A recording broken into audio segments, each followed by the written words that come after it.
கர்த்தருடைய பரிசுத்த நாமத்துக்கு மகிமை உண்டாவதாக. ஆண்டவரும் இரட்சகருமாகிய இயேசு கிறிஸ்துவின் நாமத்தினாலே என் அன்பின் வாழ்த்துக்களை தெரிவித்துக் கொள்கின்றேன். இன்றைய வேத வாக்கு ஆதலால் பிரியமானவர்களே, இவைகளை முன்னமே நீங்கள் அறிந்திருக்கிறபடியால் அக்கிரமக்காரருடைய வஞ்சகத்திலே நீங்கள் இழுப்புண்டு உங்கள் உறுதியிலிருந்து விலகி விழுந்து போகாதபடிக்கு எச்சரிக்கையாயிருங்கள். உங்கள் உறுதியிலிருந்து விலகி விழுந்து போகாதபடிக்கு எச்சரிக்கையாயிருந்து நம்முடைய கர்த்தரும் இரட்சகருமாகிய இயேசு கிறிஸ்துவின் கிருபையிலும் அவரை அறிகிற அறிவிலும் வளருங்கள். 2 பேதுரு 3 அதிகாரம் 17-18 வசனங்கள் இப்படியாக சொல்கிறது. ஆதலால் பிரியமானவர்களே, இவைகளை முன்னமே நீங்கள் அறிந்திருக்கிறபடினால் அக்கிரமக்காருடைய வஞ்சகத்திலே நீங்கள் இழுப்புண்டு உங்கள் உறுதியிலிருந்து விலகி விழுந்து போகாதபடிக்கு எச்சரிக்கையாயிருந்து நம்முடைய கர்த்தரும் இரட்சகரும் ஆகிய இயேசு கிறிஸ்துவின் கிருபையிலும் அவரை அறிகிற அறிவிலும் வளருங்கள் என்று வசனம் சொல்லுகிறது. பிரியமானவர்களே, நாம் தேவனுடைய வாக்குத்தத்தங்களை அறிந்து அவைகளை விசுவாசத்துடன் நம் வாழ்க்கையில் பயன்படுத்தும் போது நாம் ஞானத்திலே வளருவவர்களாக இருக்கிறோம். நம் வாழ்க்கையில் இந்த வாக்குத்தத்தங்கள் எவ்விதம் நிறைவேறும் என்று இதன் மூலம் நாம் எந்த அளவுக்கு கிருபையினாலே வளர்கிறோம் என்றும் உணராவிட்டால் ஞானத்திலே நாம் எடுத்து முன்னேற முடியாது. நாம் சில சந்தர்ப்பங்களில் நாம் பின்தங்குகிறவர்களாகவும் இருப்போம். நாம் ஞானத்தை இழக்கும்போது கிருபையையும் இழந்து போகிறோம். நாம் ஞானத்தை இழந்து விடும்போது கிருபையும் இழந்து விடுகிறோம். இதனால் ஞானத்தின் குறைவுள்ளவர்கள் இருள் நம்மை சூழ்ந்து கொள்ளும். ஞானத்தில் குறைவுபட்டு இருளில் நாம் சூழப்படுவோம். இருள் நம்மை மேற்கொள்ளும்.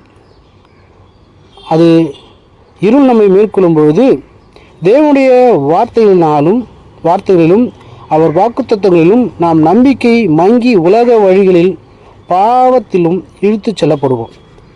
நம்முடைய உலக பழக்க வழக்கங்கள் நாம் இழுத்துச் செல்லப்படாதபடிக்கு தேவனுடைய வார்த்தையில் நாம் அதிகமாக கவனத்தோடு எச்சரிக்கையோடு கூட விசுவாசத்தோடு கூட நாம் இருக்க வேண்டியது அவசியமாக இருக்கிறது.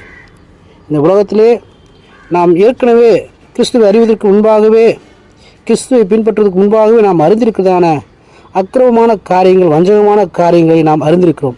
அவைகளை நாம் மறுபடியும் இழுப்புண்டு போகாதபடிக்கு அவைகளிலிருந்து நாம் விலகி வாழ வேண்டியது, விலகி போக வேண்டியது நமக்கு மிக அவசியம். அது நமக்கு எச்சரிக்கையாகவும் கூட வசனம் சொல்லுகிறது. நம்முடைய இரட்சகராகிய இயேசு கிறிஸ்துவின் கிருபையை ஒவ்வொரு நாளும் அறிந்து கொள்ள வேண்டும். அவைகளை அறிகிறதில் நாம் கவனம் உள்ளவர்களாக இருக்கணும். அப்படி நாம் அறிந்து அந்த கிருபையின் வசனங்களை நாம் பிடித்து கொண்டு நாம் வாழ வேண்டும். அதற்கு ஆதார வசனங்களாக பார்க்கும்போது எபேசியர் 4 அதிகாரம் 14-15 வசனங்கள் இப்படியாக சொல்லுது. நாம் இனி குழந்தைகளாக இராமல் மனுஷனுடைய சூதும் வஞ்சகத்திற்கு எதுவான தந்திரமுள்ள போதகமாகிய பலவித காற்றினாலே அலைகளை போல அடிபட்டு அலைகிறவர்களாக இராமல் அன்பும் சத்தியத்தை கை கொண்டு தலையாகி கிறிஸ்துவுக்குள் எல்லாவற்றிலேயும் நாம் வளருவர்களாகவும் இருக்கும்படியாக அப்படி செய்தார் என்று வசனம் சொல்கிறது. அதனால் நம்முடைய வாழ்க்கையிலே